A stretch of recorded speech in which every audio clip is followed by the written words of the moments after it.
अगर आप एलएलबी कर रहे हैं तो आपको श्रमिक लॉ यानी कि लेबर लॉ पढ़ना बिल्कुल कंपलसरी होगा। और जब आप इसको यूनिट वाइज देखिएगा तो इसमें जो बैक ईयर क्वेश्चंस पूछे गए हैं उसमें कुछ फैक्ट्स हैं, कुछ केसेस हैं, कुछ डेफिनेशंस हैं जो कंपलसरी आपको ऐड करना ज़रूरी, ताकि आपका आंसर एक परफेक्ट फॉर्मेट में रहे और आपको एक अच्छा नंबर मिले। Hello students, welcome back to my class. और आज की क्लास है लेबर लॉ के यूनिट 1 के फर्स्ट क्वेश्चन। तो सबसे पहले क्वेश्चन नोट डाउन कर लीजिए और इस ऑडियो क्लास को पूरा ज़रूर सुनिएगा, क्योंकि इसमें सारे पॉइंट्स, सारे केसेस, सब कुछ मैं फॉर्मेट के साथ बताऊंगी। आपको सिर्फ और सिर्फ पॉइंट्स को नोट डाउन करना है स्ट्रक्चर वाइज, ताकि एग्जाम में सिर्फ और सिर्फ वही रिविजन करिए। क्वेश्चन है, भारत में श्रम विधायन का विकास उद्योग के विकास के साथ साथ हुआ। मतलब जो लेबर लॉ बना है वो जैसे जैसे उद्योग का विकास हुआ उसके साथ साथ हुआ। औद्योगिक संबंध की व्याख्या करें और भारत में श्रम विधायन के विकास का वर्णन करें। Labour legislation in India grew with the growth of industry. Explain the industrial relation and describe the growth of labour legislation in India. तो बेसिकली आपको यहाँ पर पूरी हिस्ट्री लिखनी है इसकी, और हिस्ट्री इतना वास्ट होता है कि आप अगर लिखना शुरू करिएगा तो आपका आंसर ज़रूर बिखर जाएगा। तो चलिए बिखरे हुए आंसर को समेटते हैं और एक प्रॉपर आंसर लिखते हैं। सबसे पहले आपको लिखना है यहाँ पर कि ये जो कंसेप्ट ऑफ इंडस्ट्रियल रिलेशन है, ये औद्योगिक संबंध की अवधारणा आई कहाँ से, इसकी शुरुआत कहाँ से हुई। तो जब हम पुराने समय में जाते हैं तो हमने देखा होगा कि श्रमिक और मालिक के बीच में जो भी संबंध होते थे वो सिर्फ काम चलाऊ होते थे। काम चलाऊ in the sense doctrine of hire and fire का, इसके लिए आप ये टर्म यूज़ कर सकते हैं, doctrine of hire and fire. मतलब आप अपने अकॉर्डिंग लोग, मालिक जो है वो श्रमिक को रखते थे और अपने विशेषाधिकार का यूज़ करके काम करा के छोड़ देते थे। मन चाहे ढंग से रखते थे, मन चाहे ढंग से काम कराते थे, मन चाहे ढंग से निकाल देते थे। कभी मन हुआ तो मजदूरी दिया, कभी कम दिया, कभी अनियमित दिया। साथ ही साथ उनको मानसिक और शारीरिक रूप से प्रताड़ित भी करते थे। और कहिए तो सही बात है कि जो लेबर होते थे वो उनका ये लक ही बन चुका था, मतलब श्रमिकों की ये नियति बन चुकी थी। इसके बाद स्वतंत्रता का मतलब जो टर्म है ना, उनकी लाइफ में ऐसा कुछ था ही नहीं। और धीरे धीरे जब श्रम का वैश्वीकरण हुआ यानी कि ग्लोबलाइजेशन हुआ श्रम का, तो ऑब्वियस है कि श्रमिक जो हैं उनका भी ग्लोबलाइजेशन होगा। पूरी दुनिया में लोगों को श्रमिकों की ज़रूरत पड़नी शुरू हो गई और अब लगने लगा कि जो श्रमिक हैं उनका भाग्य बदलेगा। अब उनको दया भाव पे छोड़े रखना जो होगा वो हमारे राष्ट्र के हित के लिए सही नहीं होगा, क्योंकि वो हमारे राष्ट्र के लिए सबसे बड़ी ज़रूरत है। ऐसा समझ के सरकार ने उन पर जो निरंकुशता थी, जो मनमानीपन था, जो उनके लिए, उन सब पे अंकुश लगाया और नीतियां बनानी शुरू की। अब जैसे नीतियों में सबसे पहले क्या क्या ध्यान रखना था, एक तो उनको वेतन का भुगतान सही हो, उनके स्वास्थ्य का ध्यान रखा जाए, उनका उचित कल्याण हो, उनको बीमा भी मिले, उनको बोनस भी मिले, उनके काम के घंटे फिक्स हो और उनको राष्ट्रीय और सामाजिक मान्यता प्राप्त पर्वों पर अवकाश भी मिले। इन सब को ध्यान में रखते हुए नियम बनने शुरू हुए। अब आपको लिखना है डेफिनेशन, यहाँ पे नोट डाउन कर लीजिए प्रोफेसर डनलप के शब्द में। उन्होंने कहा कि औद्योगिक समाज अनिवार्यता औद्योगिक संबंध का निर्माण करते हैं। जैसे जैसे समाज उद्योग की तरफ बढ़ता है उसी तरह से संबंध का भी निर्माण होता है, जिन्हें श्रमिकों, नियोजकों, प्रबंधकों और सरकार के अंतर संबंध को एक समूह के रूप में परिभाषित किया गया है। दूसरी तरफ प्रोफेसर डेल थोदर ने कहा कि रोजगार प्रक्रिया में पुरुष और महिलाओं की आवश्यक सहयोग के कारण विद्यमान संबंधों के संपूर्ण क्षेत्र का नाम औद्योगिक संबंध है। तो रोजगार से उत्पन्न जो भी प्रबंध होते हैं अपने अपने संगठन के अपने अपने कोटि में आते हैं और औद्योगिक संबंध उनके अपने अपने हिसाब से बनते हैं। अब औद्योगिक संबंध के दो तत्व क्या हैं, तो उसके पहले हमें जानना होगा कि लेबर प्रॉब्लम्स थी क्या, लेबर प्रॉब्लम्स कैसे ये प्रॉब्लम उठना शुरू हुई। तो जैसा कि आपको पता है कि पहले जो लेबर होते थे वो शारीरिक श्रम ज़्यादा करते थे, बाद में मशीन और तकनीकी आई, लेकिन मशीन और तकनीकी का उनको इतना ज्ञान नहीं था।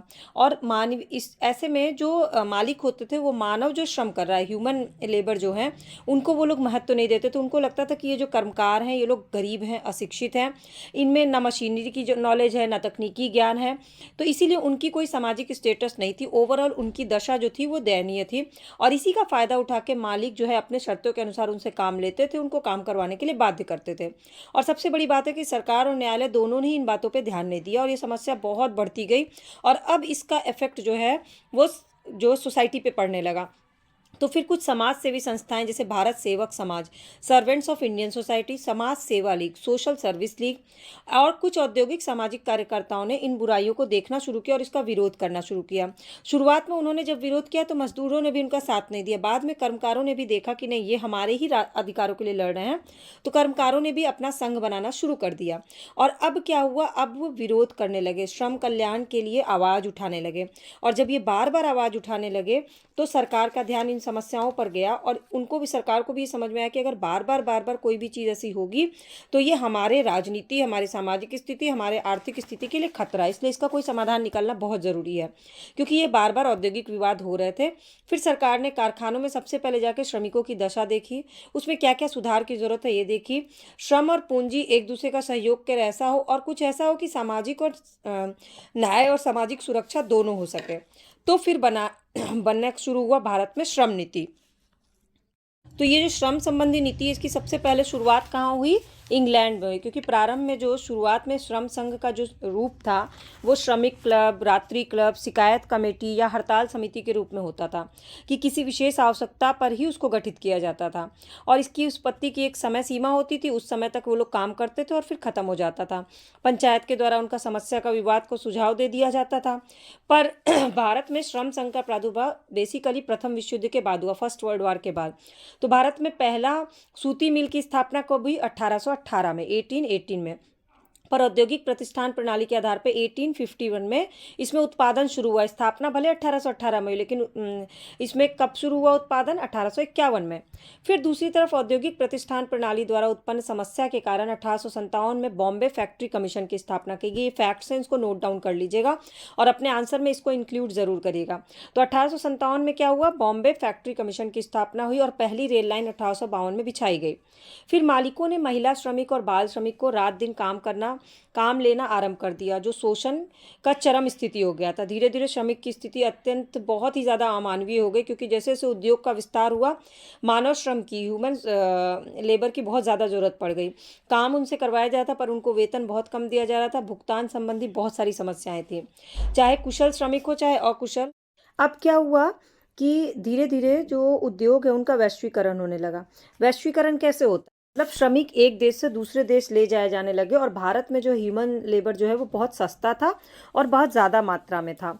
तो भारत में कुशल श्रमिकों की संख्या धीरे धीरे बढ़ने लगी और इस तरह से सामान्य तरह से श्रम संघ का निर्माण हुआ। भारत में इसका सबसे ज़्यादा श्रेय दिया जाता है NM लोखंडे और VP वाडिया को, जिन्होंने बम्बई और मद्रास की कपड़ा मिल के श्रमिकों को आधुनिक श्रम संघ के रूप में सबसे पहले गठित किया था।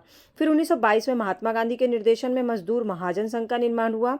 1919 में अंतर्राष्ट्रीय श्रम संगठन all India trade union Congress के अस्तित्व में आने के बाद साथ में भारत में श्रम संघ का प्रतिनिधित्व और एक नए युग की शुरुआत हो गई। 31 अक्टूबर 1920 को बंबई में ट्रेड यूनियन के पहला राष्ट्रीय सम्मेलन का समारोह हुआ और भारतीय मजदूरों के पहले केंद्रीय संगठन अखिल भारतीय ट्रेड यूनियन कांग्रेस का जन्म हुआ। अब इस सम्मेलन में 800 प्रतिनिधि थे, जिनमें से 60 जो है वो श्रम संघ से और 40 सहानुभूति रखने वाले श्रम संघ से और 5 लाख से अधिक मजदूर इसका प्रतिनिधित्व कर रहे थे। तो भारतीय व्यवसाय संघ अधिनियम 1926 पारित किया गया, जिसमें से कुछ न्यूनतम शर्त के अंतर्गत ट्रेड यूनियनों को अब विधिक मान्यता दे दी गई। इसके बाद फर्स्ट वर्ल्ड वॉर का देखते हैं। 1914 से 18 तक के बाद दो ऐतिहासिक घटना ने विश्व पर श्रम आंदोलन को स्पीड दे दी। पहला, सोवियत रूस में जारशाही शोषक राज्य को समाप्त करके बोल्शेविक क्रांति के बाद साम्यवादी राज्य की स्थापना हुई और जिसके अंतर्गत श्रम संघों को समस्त संरक्षण मिल गया। दूसरा, 1920 में अंतर्राष्ट्रीय मानचित्र पर अंतर्राष्ट्रीय श्रम संगठन का उदय हो गया और अंतर्राष्ट्रीय श्रम संगठन ने विश्व के मजदूरों की अमानवीय दशा सुधारने का संकल्प ले लिया। अब भारत भी इस सब, जब वर्ल्ड में ऐसी घटनाएं हो रही हैं और ग्लोबलाइजेशन हो चुका है, तो भारत भी इन सब के इफेक्ट से तो बच नहीं सकता था। भारत पे भी इसका प्रभाव पड़ा। अब भारत के भी श्रमिकों को लगने लगा कि उनकी दयनीय दशा में सुधार होना चाहिए और इसके लिए वो सामूहिक रूप से संघर्ष शुरू कर दिए। तो 1923 में मद्रास उच्च न्यायालय ने मद्रास वस्त्र उद्योग श्रमिक संघ के पदाधिकारियों के विरुद्ध बिन्नी कंपनी के प्रबंधकों की ओर से प्रस्तुत किए गए ऐतिहासिक विनिश्चय में एक आदेश किया कि संघ के पदाधिकारियों को इस बात के लिए प्रतिबंधित कर दिया कि वो कर्मचारियों के काम पर ना लौटने के अपने निर्णय द्वारा नियोजन की संविदा को भंग करने के लिए प्रोत्साहित ना करें। अब उस मामले में व्यवसाय संघ के पदाधिकारियों को अपने आप को अभियोजन और कारावास के सुपुर्द करना पड़ा और इस घटना से उन्हें इस तथ्य का पता चल गया कि श्रमिक संघों को संरक्षण प्राप्त होना आवश्यक है और श्रमिक नेता NM जोशी ने केंद्रीय विधानसभा के समक्ष एक प्रस्ताव रखा। उसके बाद उन्होंने मांग की कि श्रमिक संघ और उनके पदाधिकारियों को संरक्षण प्रदान करने के लिए कोई कानून, कोई विधि होनी चाहिए। फिर 1926 में व्यवसाय संघ अधिनियम पारित किया गया, जिसको 1927 में प्रभावी कर दिया गया। इसके बाद आगे आप देखेंगे, इसमें और आगे लिख सकते हैं आप।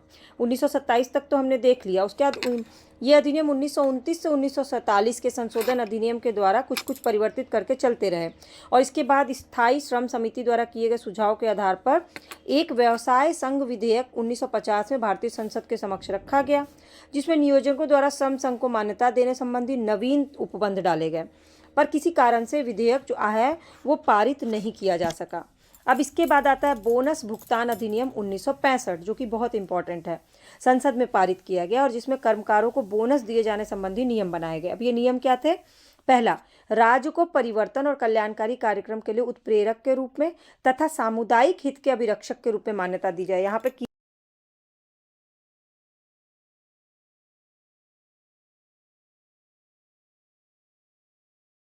ढंग से अपने विरोध को प्रकट करने के अधिकारों को मान्यता दी गई। मतलब कर्मकारों को यह अधिकार दिया गया, आप विरोध कर सकते हैं, पर शांतिपूर्ण ढंग से होना चाहिए। तीसरा, आपसी समझौता, सामूहिक सौदेबाजी और ऐच्छिक विवाचन को प्रोत्साहन देना। चौथा, कमजोर पक्ष को उचित उपचार दिलाने हेतु राज्य द्वारा हस्तक्षेप। राज्य जो है वो कमजोर पक्ष के लिए हस्तक्षेप कर सकता है। पांचवा, औद्योगिक शांति को बनाए रखना। छठा, नियोजन और नियोजित के बीच में भागीदारी को बढ़ावा देना।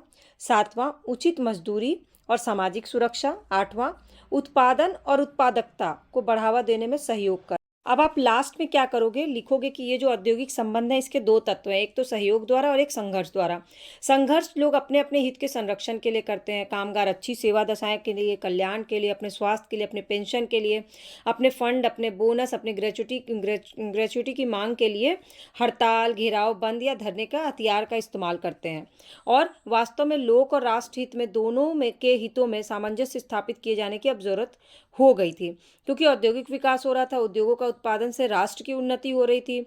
इसीलिए औद्योगिक शांति बहुत ज़्यादा ज़रूरत थी। ऐसे में अगर कोई जिद पे अड़ा रहे कि नहीं हम लोग मजदूर के लिए काम नहीं करेंगे, मजदूरों का तो ये काम है कि ये करते रहें, तो ऐसा जो है ना वो देश के लिए बहुत खतरनाक हो जाता। एक त्रिपक्षीय सहयोग हुआ और इसमें तीनों सरकार, नियोजक और श्रमिक वर्ग की भूमिका महत्वपूर्ण हो गई, और औद्योगिक संबंधों के विनिमय के लिए अनुशासन आचार संहिता लागू करना सार्थक कदम उठाया गया और उद्योग को नियोजित करके उद्योग को नियोजित बनाया गया। अब लास्ट में आप लिखिएगा GM कोठारी की परिभाषा। Industry in a social world is miniature. किसी देश की आर्थिक व्यवस्था का औद्योगिक संबंधों पर आवश्यक रूप से गहरा प्रभाव पड़ता है, ये GM कोठारी ने कहा है। अब इस पे लास्ट में आप क्या कंक्लूड रखोगे? मैं लिखूंगी कि औद्योगिक संबंधों को कायम करने वाले पक्षकार, नियोजक और नियोजिती के बीच अपने अपने हित के संरक्षण को लेकर संघर्ष उत्पन्न ना हो, और इसके लिए तीसरे पक्षकार सरकार का हस्तक्षेप आवश्यक हो जाता है, और सरकार हस्तक्षेप करे, नियम और विधान बना के औद्योगिक संबंधों को विनियमित करते रहे, तो सामाजिक तो यहाँ पे हमने 3 क्वेश्चन एक साथ कवर किया हुआ है। एक तो पूरा औद्योगिक विकास, औद्योगिक श्रम विधान का विकास, उसके साथ ही साथ औद्योगिक संबंध क्या होते हैं, भारत में श्रम विधान का विकास, और भारत में व्यवसाय संघ आंदोलन का ऐतिहासिक विकास, भारत में श्रम नीति और भारत में श्रम समस्याएं। तो इससे रिलेटेड कोई भी क्वेश्चन आएगा तो आपको ये पूरा का पूरा लिखना है, बस कंक्लूजन आपको क्वेश्चन के अकॉर्डिंग कर देना है। अब इसके बाद भी आपको कोई डाउट, क्वेरी, क्वेश्चन रह गया होगा तो कमेंट करके मुझसे पूछ लीजिएगा, और साथ ही साथ चैनल के सब्सक्राइब या फॉलो बटन को क्लिक करके बेल आइकन प्रेस कर लीजिएगा, ताकि सारी क्लासेस की अपडेट फ्री ऑफ कॉस्ट मिल जाए। बाकी की क्लासेस जो वो चैनल पर अवेलेबल है, आप चाहें तो चैनल विजिट करके बाकी क्लासेस देख सकते हैं। अगर आपको ना मिले तो कमेंट करके बताइएगा, मैं आपसे उसकी लिंक शेयर कर दूंगी।